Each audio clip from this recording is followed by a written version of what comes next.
you have to do it. You have to do it consistently. You have to push yourself out of the comfort zone. And that's actually a term we use at Xtendbarre that we coined a while back, which is called our challenge zone. And when we're in the workout, I always say to everybody, find your challenge zone. And the challenge zone is that sweet spot when you're in the middle of a move. And you guys have all done this. Anybody who's ever worked out in their life has done this, where you got to the point when you're like, shit, I gotta stop. Like I can't do one more rep. I can't lift my arm. I cannot, like, I'm done. They're crazy. That teacher's crazy. I'm done. But you do it anyway. And you push and you do maybe that extra rep or those extra few reps and you go to that level. That little moment, that is not physical. That's all mental, right? And when you capture that and you stay safe, you don't injure yourself, right? But that little moment, that is where change happens. And so I'm always asking our members, to translate those little moments that they have in our classes to their everyday life, those moments where they want to stop, but they push through. And I've just been saying this year, it's been a hashtag, just press play. Just do it. Take the action, just press play. And that's, metaphor for in the workouts, just press play, do the workout, and just press play in your life. You just have to show up and do it, but you can shift it. I have seen over the years, so many people that have done that.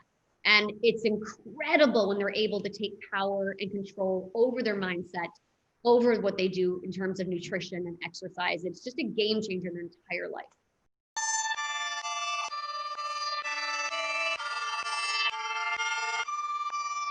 Hey, it's a new world, gotta adapt to it.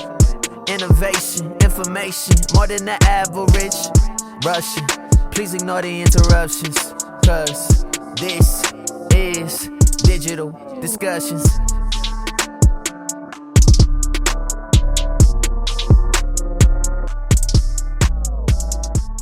What's up, Andrea? What's up, Jayson? How's it going, my friend? I'm so happy to have you on here, and I want to introduce you to some of the Level Up family here. So we're doing a 30-day challenge, which is inspired by the 75 Hard Challenge. As you know, we can't do the winter ball for St. Jude, so which you're always in support of, and I thank you for that. Oh, that was great last year. I'm disappointed we can't do it again.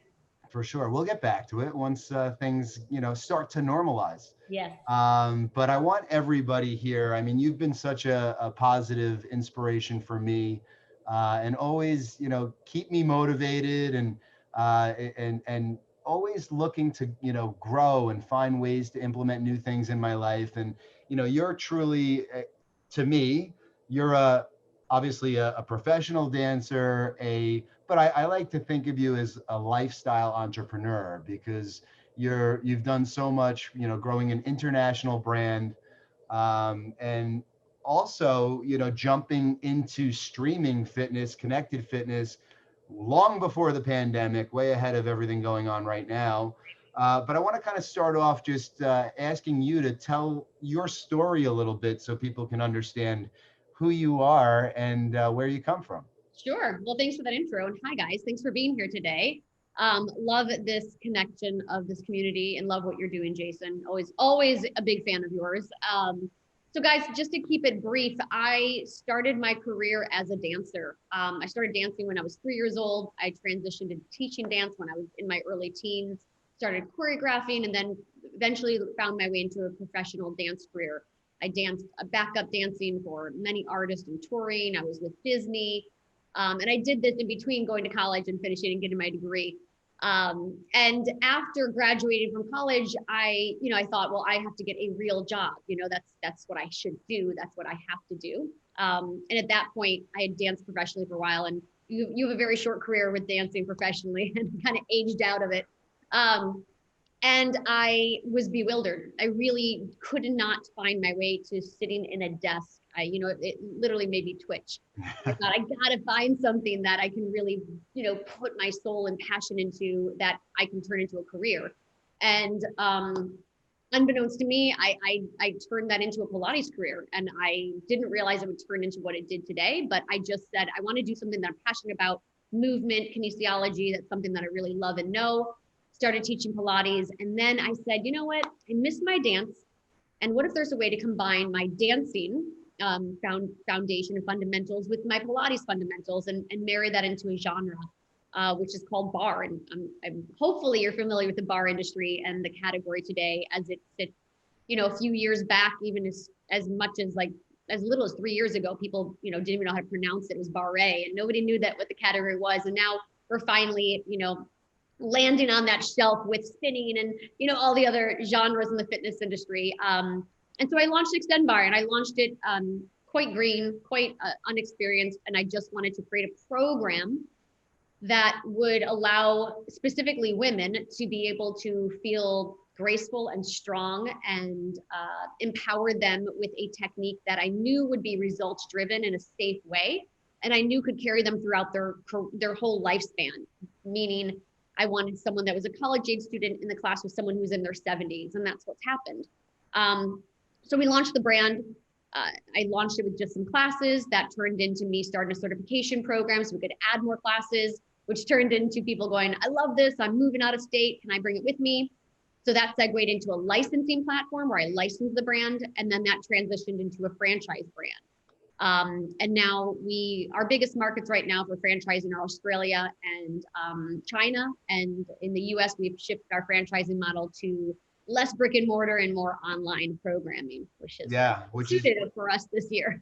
Yeah, not surprising. I think most folks in the fitness space, which I'm very involved in, are all trying to figure out how to navigate. And I think that's actually an interesting segue, because you're one of the very few people that were super involved in connected fitness long before the pandemic. So can you talk a little bit about OpenFit and how you got involved with OpenFit, which is owned by Beachbody, and what you guys are doing over there? Sure. So, I pivoted away from the franchising model simply because it wasn't working for me domestically. I mean, I wish it was like a huge success story, but it wasn't. It was like I didn't do very well in the domestic brick and mortar business. It was too saturated a market. I didn't have a large enough team to support the franchise model. And internationally, we did, because we have master franchise deals with large companies who have that, the ability to grow and scale the business. So a few years back, I said, okay, we're going to pull back from the brick and mortar. We're going to pause there. We're going to continue licensing where it's less risk involved, and we're going to focus on the online platform. Now, I actually hired a software developer and started to say, okay, I'm going to do this myself, right? I'm going to film everything. I'm going to do it myself. I'm going to create my own app. I'm going to do that whole thing. And I started to just kind of pause on that and not invest fully in that, because I just knew, I was like, if we need to do this right, I need a partner. And I've always, Jayson, you know me, I've always been that person. Like, I'm partner driven. I am not that individual that's like, I can do it myself and I'll do it better. I'm always like, who can I team up with that has, a bigger infrastructure, more resources, more experience that I can grow with. Let's stick with that for a second, because I think, that as we talk through this, I want to pull out some things that I think are helpful for people to implement in their lives, right? So, part of what you just said to me is know what you're really good at and what you're not necessarily really good at, and focus on the stuff that you love to do and are good at, and surround yourself with a team of people who are good at the shit you're not good at. 100%. And I think it's about getting out of your own way and not being arrogant about it, right? I've never been arrogant about that. I'm like, listen, I know I can pass at a really good program. Put me on camera. I will teach the best damn bar class you've ever had, but I'll let everybody else take care of the tech side of things, the marketing side of things, and do what they do best. And so I started connecting with Beachbody. I kid you not, here's another life lesson, biggest life lesson, 7 years ago. And I knocked on their door. And at that time, I had a DVD out, which I landed because I went into Target and I looked at the back of all the DVDs then, and I emailed every single company. I'm like, hey, I'm Andrea. Will you work with me, please? All right, let's stop there again. Hold on. So that right there is the definition of hustle, right? Oh, so, yeah. It wasn't on Google. I mean, I Googled people. I found emails. I probably sent out 50 to 100 emails. And then finally one landed with Anchor Bay Entertainment, which is a big company. And they were like, who are you? And sent in a video. And then the director, who I actually still work with today, was like, I don't know why they hired you. You have no experience, but all right, you better know your shit. That's what she said to me on the phone. You better know your shit and you better show up prepared. And of course I did. And now she's like one of my closest friends. And she still directs all my stuff today. But yeah, I hustled. I didn't know how to do it. So I figured out I'm just going to knock on the doors. And that happened with Beachbody. Same thing. Beachbody, I said, hey, want to make an infomercial with me? Because that's what they were doing at the time. And they're like, what's Barre? I don't know. And Yeah. And 7 then, years, they said no to me. No, no, no, no, no. And wow. every 6 months, I would reach out.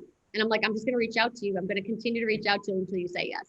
By the way, as you're doing this, you're also like you're trademarking phrases like meet me at the bar, right? Barre, Yep. obviously, and stuff like that. So your mind, as you're evolving, in life and in business, you're constantly thinking about things that, can elevate your brand, elevate who you are. Again, that's why I look at you as like a lifestyle entrepreneur, because you're not just focused on fitness. You're not just right. You're constantly you're creating more of an ecosystem that you're at the center of, and figuring out what brands to partner with, what makes the most sense, right? And leveraging obviously your community, which is super sticky. I mean, you have an amazing community of folks that will follow you off a cliff. And I think that's part of, honestly, like just really adding value to people, which is what I try to do in life. And as I look across the screen here, I see a lot of people in the real estate industry. And it's funny because when you're talking about what you did in order to get yourself a video and then ultimately land, the open fit business, 7 years grinding, these people who I see here are all really, really good at going out and getting what they want. They're Yep. not just waiting for it to come to them. And I think in these times, that's even more important now, right? It's Oh, huge. Yeah, I mean, absolutely. We've had to even pivot more since, with COVID. Absolutely. And I think that's part of it, but it's also making sure that your revenue streams are diverse, right? And that I mean, obviously, right, right for this time of day or this age, yeah, making sure that it's diverse. And then also, like you said, just digging in. yeah. I knew that was what I wanted. I visualized it. I'm like, I am going to work with them. That is going to be my partner, and I'm going to make it happen. I'm going to be in their ear constantly until they pick up the phone and call me. And that's exactly what happened. And it's, So ultimately, what was it, do you think, what was like that spark that they just decided to give you a shot? you know what, they branched off and created the secondary brand of OpenFit. Right. And that allowed them more opportunity to kind of scale in a different way. And so they wanted me to be the face of Barre for that platform. And so it was just serendipitous. It was good timing. And we launched that platform um, in February 2019. And so the first year was just a soft launch, just discoveries and, adaptations of the platform. And then obviously COVID hit, and it just dramatically took off for us, as you can imagine. Yeah, for sure. And now what are you trying to, that was a great macro perspective, obviously, but I want to talk about the fact that you're, in addition to being a business person, right? You're in New York City, you're a single mom, you do a lot of other things and it's funny because, I've gotten to know you over the years, and you're constantly inspiring other people. You got a smile on your face. You're go, go, go. And I think I am as well. It's funny. Somebody just hit me up, DM'd me on Instagram, asking me a question. Jay, I'm curious. Is your mindset something you were born with, or is it something you've cultivated over time? I'll ask you that question. Is it something you were born with? Do you cultivate it? Yeah, I think it's a little bit of both, but more so, I've always been innately optimistic, and I've always been, and not even like if the glass is half full or empty, I'm always like, well, it's refillable, right?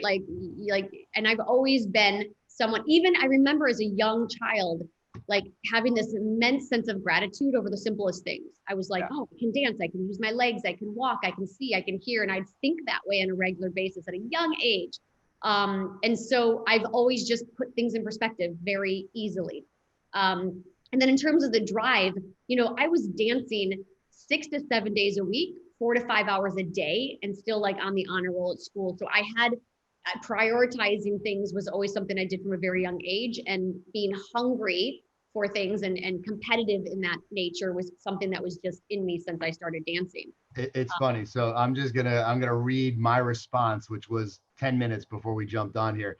Great question. You're born with certain DNA that helps you either be more or less optimistic by nature. However, mindset can absolutely be shaped and cultivated. It's a never-ending growth and personal development process, right? It's exactly Absolutely. what you said. So, Absolutely. And yeah. I think that, and on the other side, those who say like, well, you know what, I grew up in a household that was always negative, or I grew up in a household that was, it didn't instill me with those type of, internal desires or goals or that inner competitive spirit. That does not mean that you can't harness that now. That doesn't mean you can't develop it now, but you have to work on it. It takes consistent practice. Just like if you want to gain muscles or you want to gain core strength or you want to increase your glutes. I know all of us on this call are looking to get some booty gains. Without surgery, without surgery. Right, without surgery, actually hard, disciplined work. You have to do it. You have to do it consistently. You have to push yourself out of the comfort zone. And that's actually a term we use at Xtendbarre that we coined a while back, which is called our challenge zone. And when we're in the workout, I always say to everybody, find your challenge zone. And the challenge zone is that sweet spot when you're in the middle of a move. And you guys have all done this. Anybody who's ever worked out in their life has done this, where you got to the point when you're like, shit, I got to stop. Like, I can't do one more rep. I can't lift my arm. I cannot, like, I'm done. They're crazy. That teacher's crazy. I'm done. But you do it anyway. And you push and you do maybe that extra rep or those extra few reps and you go to that level. That little moment, that is not physical. That's all mental, right?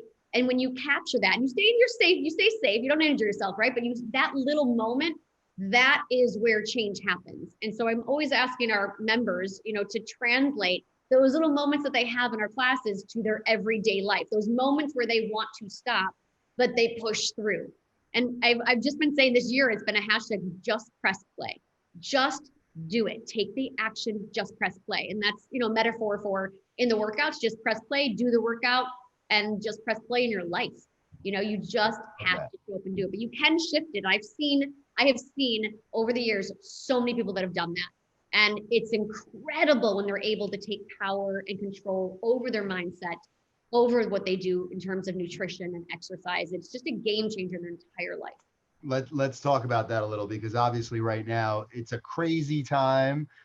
You and I obviously have, how many months ago was it when we did At Home with our homies? I mean, it was like COVID just happened. I was just thinking about that this morning. I know. It was like, it must have been like early March or mid-March. Yeah. And we're like, what the hell is going on? Like, this is crazy.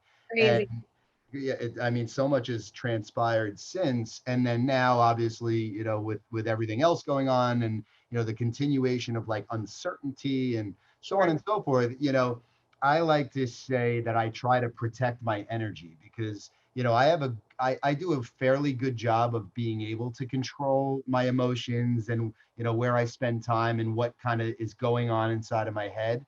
Yeah. But sometimes I'll actually more recently get some anxiety, which I'm not used to. I used to when I lost my mom 20 years ago, I used to get crippling anxiety and panic attacks.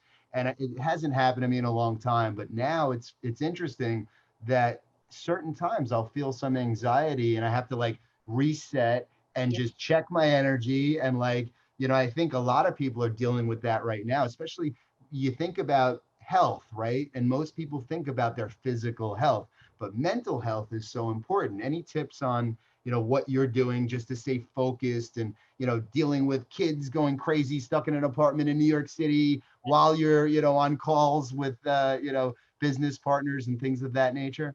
Yeah. Well, first of all, the acknowledging and knowing and fully embracing the fact that mind and body go together in both ways, right? If you are not taking care of your body, your mental state is going to suffer, right?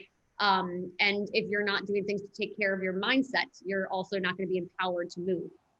So I always focus on empowered movement and empowered eating. And those two things coming together lead to incredible results. And again, it takes discipline and it takes control and it takes consistent effort, full out effort, not half-assing it, but full out effort to find that sweet spot. So when I get to those, and I have those moments, I don't really get a lot of crazy stress and anxiety. Certain things for work will fire it off, but not too much. Even during COVID, being here, and I was in the thick of it in New York City with my two kids in this apartment and did not leave for weeks. I mean, we went for a walk like one time in 2 weeks. It was full on. Yeah. And I don't have any family here. I had no support, it's just me. So I had moments of like, there's this crazy, Crazy. and I'm lonely, and this kind of sucks. But again, that early on initial gratitude mindset, I'm not bullshitting you. Like, I'm so grateful for that part of my life because I've always had that. Like, as soon as I start to feel sorry for myself for the littlest thing, I'm like, Andrea, you were like in New York City, you've got a great apartment, shut up.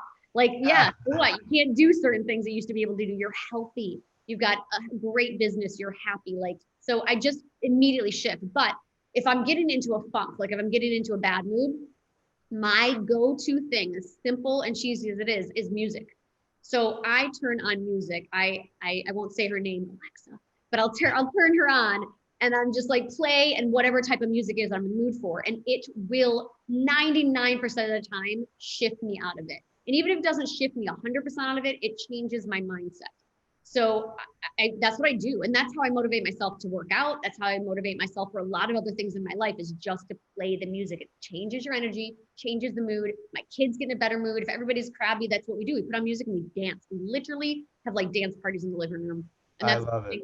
Yeah. Yeah, no, I find peace in music too. I mean, and everybody who knows me well knows that music's typically playing, whether it's on my speakers around me or in earbuds, whatever it is.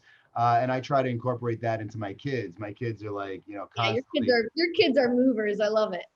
Likewise. So, it's such an important part for me of staying centered, and it's the first thing that I'll do, as well as move, right? Like you gotta break a sweat every day. If I don't start my day with movement of some sort and breaking a sweat, I'm off. And sometimes a schedule doesn't allow me to do it if I'm traveling, things of that nature. And you're typically traveling like an insane amount internationally, so it's interesting too, because what a change, right? When you're not traveling the way you were, and you're just kind of stuck in the same spot. You know what, Jayson, let me jump on that real quick. I think the Please. thing is that a lot of people, at least in my experience, and the members that I work with, one of the issues that they always come to is that they think it has to be like an hour, 2 hour workout every single day. And that becomes a barrier to entry, right? They're just like, I just can't do it. I can't find the time. So anybody who is in that mindset, I encourage you heavily to just stretch. Just start out by just stretching your body. Like wake up in the morning and just move, and stretch at night. That's something that I do. I stretch 3 times a day. I stretch every morning, I stretch in the midday, afternoon, and I stretch every evening. I can't go to bed without doing my evening stretches. And lately I've been turning off the TV, putting on a podcast and stretching my living room, lights off, and just listening to the podcast while I stretch. That's been my new bedtime routine that I've implemented in the last couple of weeks. But if I do not stretch, I can't sleep well. And so a lot of the times we think it has to be all or nothing, and that doesn't have to be the case. To start to integrate little bits into your life of movement. And again, something as simple as a 5-minute stretch series can change your mindset. And then that will segue into, okay, maybe I'm going to do a little more tomorrow. Maybe I'm going to do a little more the next day. Before you know it, you're doing, 30-minute workout every single day. That's amazing. Now, just curious, is your day structured? Do you have a routine in the morning and nothing? So no, it's not structured. It can't be, because my kid, everything's different every single day. My day is structured in terms of I wake up in the morning, I eat a healthy breakfast, I do movement sometime between I wake up and lunchtime. That's always my movement time. And then I will always sprinkle in a little movement in the evenings. But in terms of, no, my days are crazy. Kids are remote, they're in school, they have gymnastics, they have dance. It's like all over the place, and my meetings are all over the place. I do international business. So last night I was on a call till 9:30 o'clock at night. It's always different. And I'm good with that. I like structure and I like routine. Right. I off of it, but I'm not like to the minute. You could be fluid as long as you're checking the boxes at some point in the day, you're fluid. Exactly. Yeah, I love that. That's good, because you're not thrown off in the event that like that schedule that you have set for yourself changes, which is inevitable. You're not thrown off. You're just checking the boxes, which is relevant for this challenge here. So, Andrea, I appreciate it. I want to see if anybody wants to jump on here. Is there anything that anybody would like to ask Andrea, rather than going straight to the chat? Maybe if somebody wants to raised their hand. Anybody have a question or want some feedback on anything? No pressure. Hey, Rob, what's up? Hey, Rob. Hang on, Rob. Let me unmute you. Okay, so this is going to be really quick, but I am not flexible at all, and I love that you stretch 3 times a day. So what kind of stretches would you recommend that we do? Love that. That's a great question. So I happen to have a new program coming out next week. Plug, yes. That nobody knows about yet. Literally nobody knows. It hasn't been announced yet, but I created a program specifically for you, for people that are like, I'm not flexible. I don't stretch. I know I should, but I don't know how to. So I created actually, I have 8 15-minute stretches, and then I've got 5 5-minute stretches that you can just plug into. Sweet. So what I would recommend though is just wherever you feel like if you have lower back issues or tightness or hamstring tightness, or just all over body, all over tension and tightness, just pick a few exercises and you can Google them if you don't want to do my program. You can just Google a few stretches, like great stretches for the morning, or hamstrings or back, or body part specific, and then put it on repeat, Rob. Like, don't try to do a new one every single day. Pick like 3 or 4 stretches that work for you, and then repeat them every single day. And once you start to find that consistency, and it's not easy, by the way, when you start to stretch, you should feel a little discomfort. Let's just put it that way. Not pain, but a little bit of discomfort. And you'll get through it. And I'm telling you, you will sleep better. You will sit at your desk with better posture. You will be able to exercise more in a more healthy way, because stretching, essentially what it does is it increases your range of motion in which you can move without injury, right? So the more you can implement stretches, the more flexible and mobile you can be, the better you'll perform in everything in your life. Oh, that's awesome. Great advice. Thank you. I love it. I'm going to expect I'm going to expect videos, Robert, and then you're going to have to tag me in the movement. I'm going to hold you to it. Yeah, Rob, you need to follow Andrea on Instagram, and you'll get this. Yeah, I'll be posting some Instagram videos, like short clips, or on TikTok I have some actually on there already. And if you go to my Instagram Reels, I have quite a few stretches on there that you can jump in and just do. Sweet. Rob works out quite a bit, man. He's pushing some weight. You need to stretch even more so. Exactly. Yeah, exactly. Excellent. Thank you, Rob. Jack, hang on. Let me unmute you here. My man in North Carolina. I like the background, Jack. There we go, Jack. Did I get you? There we go. I think. Thank you very much. I appreciate that. Yeah, of course. I want to go back to when you and Jay were talking about focusing on what you do well. I'm 31. I'm at the point in my career where I'm moving up in different things, and it's the point where I really need to delegate out. But I'm having challenges doing that.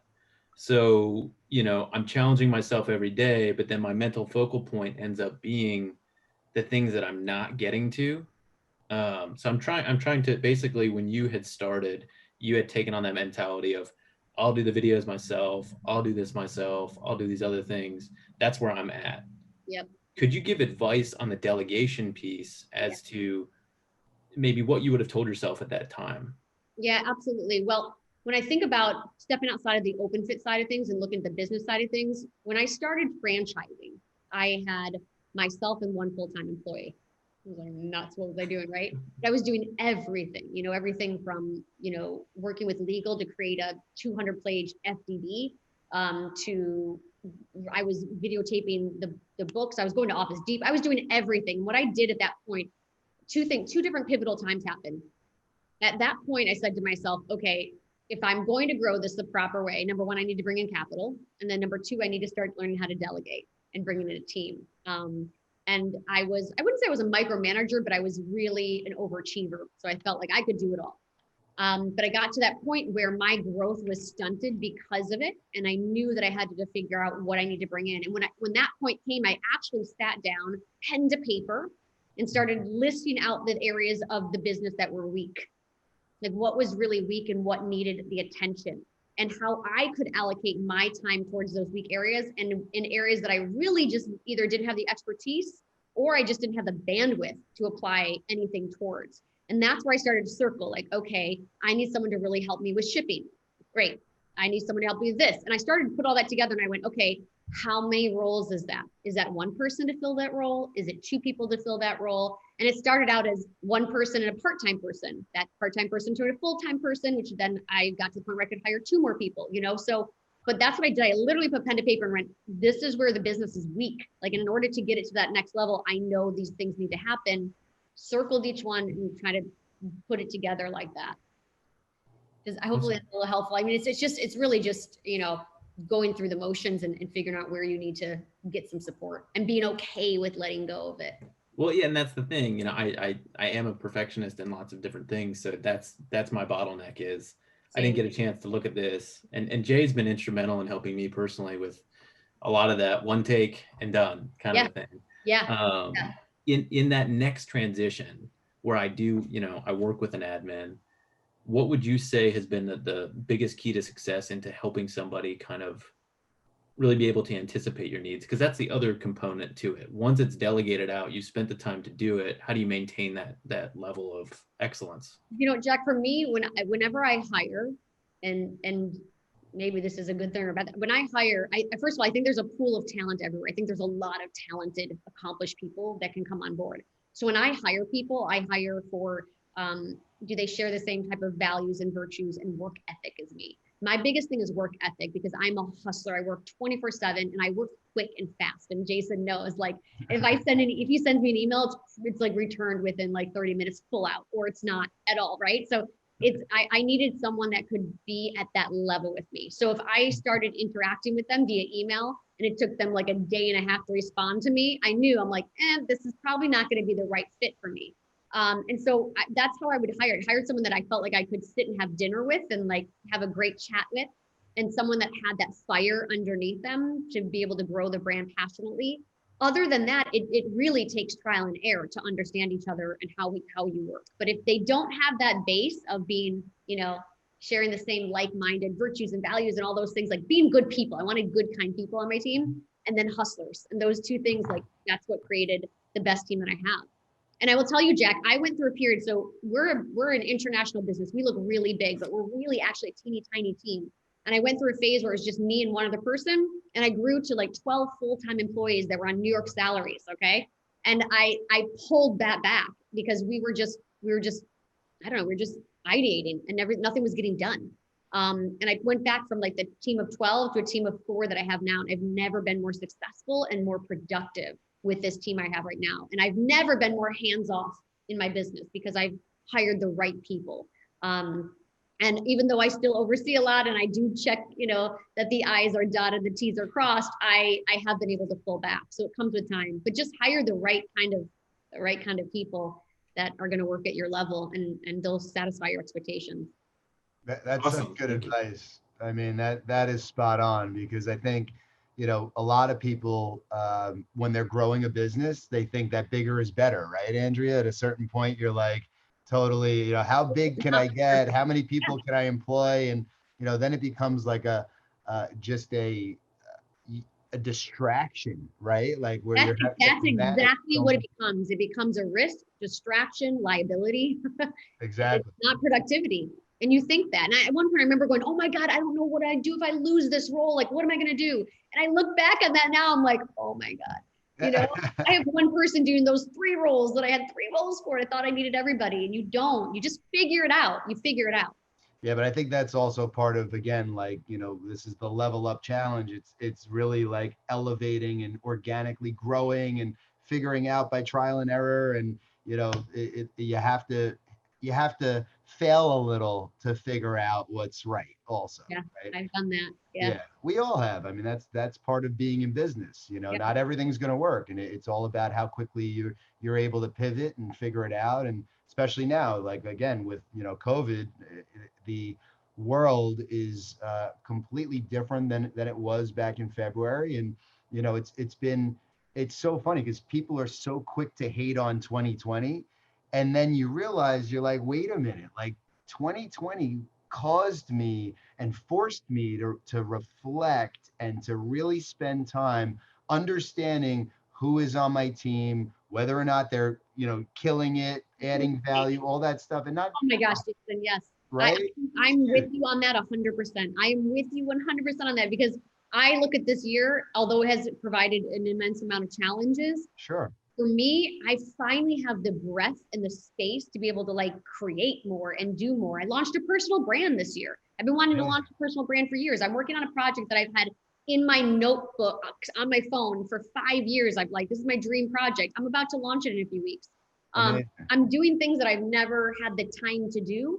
And I feel like I'm the closest I've ever been with my kids. And I'm so close to my kids. You know, my relationship with kids, but I'm closer than ever because it's just been my little crew. And it's, you know, as cheesy as it is, the complexity of this year has also simplified life. And it's these moments of like extraordinary, ordinary moments, right? And that to me has been really transformative. I mean, I feel like, I'm just grateful for that. I really am. I feel like on some level the world was just moving too fast, and especially like being in New York and you know, that energy and running from meeting to meeting, that, you know, not that we're not busy still, right? Like busy people find ways to stay busy, but at the same time it forced everybody to actually pay attention to like priorities and really take a step back and reevaluate. And whoa, like, you know, for me with my kids, same thing. Like I haven't seen my kids close to the amount that I'm seeing them now, and I agree with you, that bond is unbelievable. Yes, they get on my nerves frequently, but that's inevitable. Guys, anybody else want to jump in here? I don't want to keep Andrea. She's a busy person. Anyone have any questions? Jack has another one. Jack is back. Love Jack. Let's go, Jack. What do you got? I'm back. So different topic, but nutrition wise. Okay. That's the one. Yeah, I feel like in my fitness thing, that's what I'm focused on now, is the nutrition. And there's so many different things left and right. So I've started to look into the accreditations of the individuals themselves. I've seen CSCS as one of the top. But I guess if you were evaluating, you know, before paying for somebody to kind of work on what foods you should eat or how to do it, how would you qualify that person? I mean, I'm first of all, I'm not a registered dietitian. I've done certification courses in nutrition, but I am not a registered dietitian. I am not, I don't have the degree. I don't have those initials after my name. And so I am always very cognizant of that. And I'm always telling people what I do for my nutrition. But when it comes to providing advice for them, I always say, seek out someone who is actually a dietitian, right? Who actually has those credentials. All of them are going to be a little bit different. I work with a woman by the name of Carrie Glassman, who's incredible. She has a program called Nutritious Life. She's been fantastic, and she's been my go-to for all nutritional questions. I actually went through her nutritional certification program as well. But here's the thing. I mean, if you want to get serious about it and you want someone to find that support, I think that's fantastic. And I think, you know, again, it's going to end up being a behavioral change and finding that consistency in that change. But if you want someone to help you, I think accountability partners are incredible. So, you know, find a program or a person that can help you get started, but then know that you're going to end up having to do it for yourself. Because number one, you don't need to spend that kind of money on that type of support for long term. And I follow very simple rules for my nutrition. I eat everything. I don't diet. I never have. I don't count calories. I never have. But I eat like the 80-20 rule. And so 80% of the time I eat really damn good, right? Really clean whole foods. And then 20% of the time I indulge mindfully without any guilt. So I have the cookie, I have the cake, I have the donut, I have the pizza, I have whatever I want. I don't restrict myself at all, but I do it within that 20%, you know, margin. So on the other side of that, when you look at your meals, big tip I always give is 80-20 rule applies to each individual meal.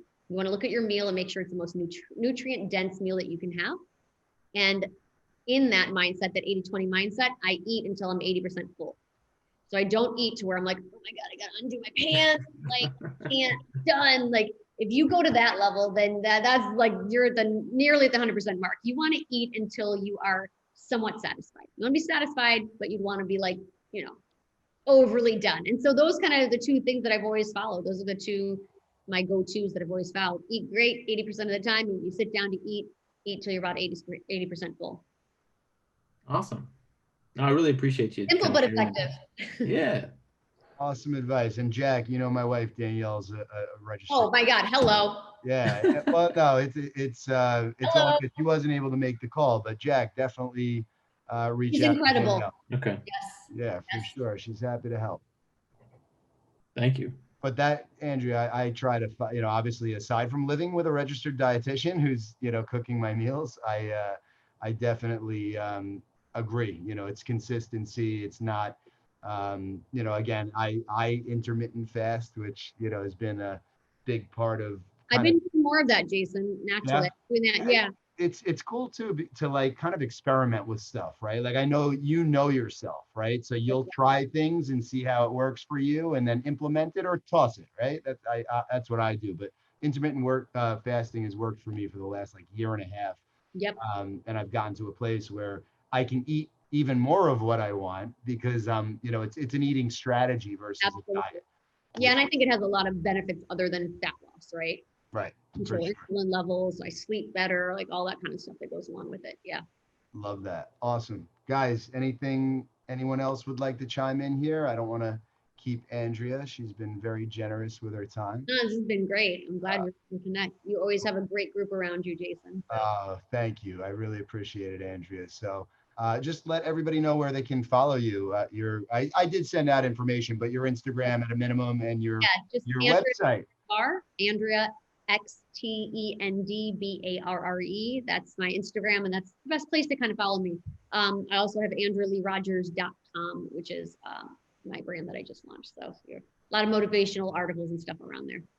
Awesome. Andrea, thank you so much. Jason, love You're you. the best. Oh, you too. Take care. Man. Guys, thanks for coming. I appreciate it. Everybody stay well, stay healthy.